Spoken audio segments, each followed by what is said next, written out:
आजको दिन यस्तै सिम्पल तर रियल थियो। So hello everyone, welcome to day 117 of my daily blog. अनि आज चाहिँ म उठ्ने बित्तिकै भिडियो बनाउँछु भनेको थिएँ, तर फोनमा चार्ज थिएन, त्यही भएर फोनमा चार्ज लाएँ। तबसम्म नुहाई गरेर अनि त्यसपछि स्किन केयर स्टार्ट गरेँ। Just basic self care movement हो यो चाहिँ।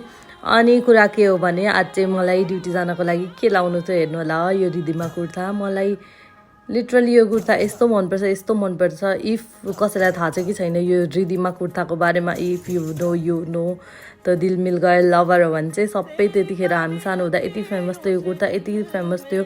अनि मैले यो चाहिँ टाल चाहिँ किन राखेको भन्दाखेरि कपाल चिसो थियो नि त, नभिजोस् भनेर हो।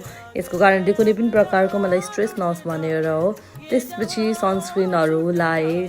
सनस्क्रिन चाहिँ राम्ररी नै लाएँ मैले, किनभने यति घाम छ बाहिर नि। अनि this is my final look, I mean this is my OTD. अनि त्यसपछि म भास्करसँग बसेर लागेँ ड्युटीतिर।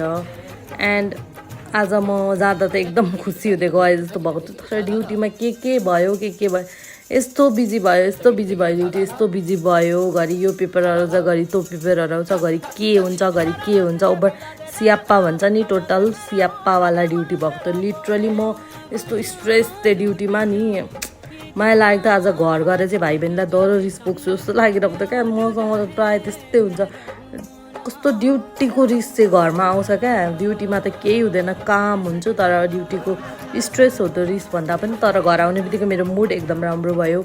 अनि खान सकिनँ मैले, ग्यास्ट्राइटिसहरू भयो, तर डोन्ट जज मी। अनि पानी मजाले खाएर मैले यो आँप खाएको, मिठो लागेको खानेकुरा खायो भने त फेरि केही नै हुँदैन, यस्तै हो, के गर्नु।